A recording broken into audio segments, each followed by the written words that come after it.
Workout करताना body hydrated ठेवण्यासाठी मधून-मधून थोडे पाणी पीत राहावे, ही गोष्ट नेहमी लक्षात ठेवा. जय महाराष्ट्र भावांनो, आज आपल्या बॉडी ट्रान्सफॉर्मेशन सिरीजचा 45वा दिवस. आज सकाळी जरा अंड्याची वेगळी रेसिपी बनवली होती.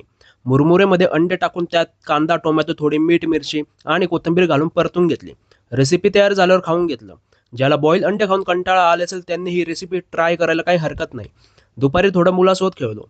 कामाच्या दिवशी जिम आणि काम या दोघांची कसरत करता करता मुलासोबत टाइम स्पेंड करता येत नाही. मग सुट्टीच्या दिवशी त्याला वेळ द्यावाच लागतो. आज चेस्ट आणि ट्रायसेप्सचा वर्कआउट करायचा होता, म्हणून जिमला गेल्यावर आधी चेस्टच्या वर्कआउटला सुरुवात केली. फ्लॅट बेंच प्रेसवर गर्दी असल्यामुळे सर्वात आधी डिक्लाइन बारवे प्रेसचे 3 सेट मारले. नंतर इन्क्लाइन बारवे प्रेसचे 3 सेट मारले. ते झाल्यावर फ्लॅट बारवे प्रेसचे 4 सेट मारले. नंतर तहान लागली म्हणून थोडं पाणी पिले. वर्कआउट करताना अधूनमधून थोडं पाणी पित राहावे, म्हणजे कसं बॉडी हायड्रेटेड राहते.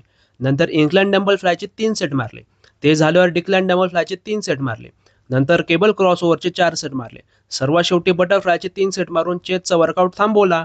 नंतर ट्रायसेप्सच्या वर्कआउटला सुरुवात केली. आधी डंबल ओव्हरहेड एक्सटेन्शनचे 4 सेट मारले. नंतर रोप ओव्हरहेड एक्सटेन्शनचे 3 सेट मारले. भावांनो, आपली ही बॉडी ट्रान्सफॉर्मेशन सिरीज बघण्यासाठी आता इंस्टाग्राम आणि यूट्यूब चॅनलला फॉलो आणि सबस्क्राईब करून घ्या. नंतर ट्रायसेप पुश डाऊनचे 3 सेट मारले. सर्वात शेवटी पुशअप्स मारून वर्कआउट थांबवला. घरी गेल्यावर फ्रेश होऊन आधी बॉईल अंडे खाल्ले. नंतर रात्रीच्या जेवणात खिचडी, थोडी भाजी पोळी आणि सलाड घेतली. भेटूया नेक्स्ट व्हिडिओमध्ये. तोपर्यंत काळजी घ्या.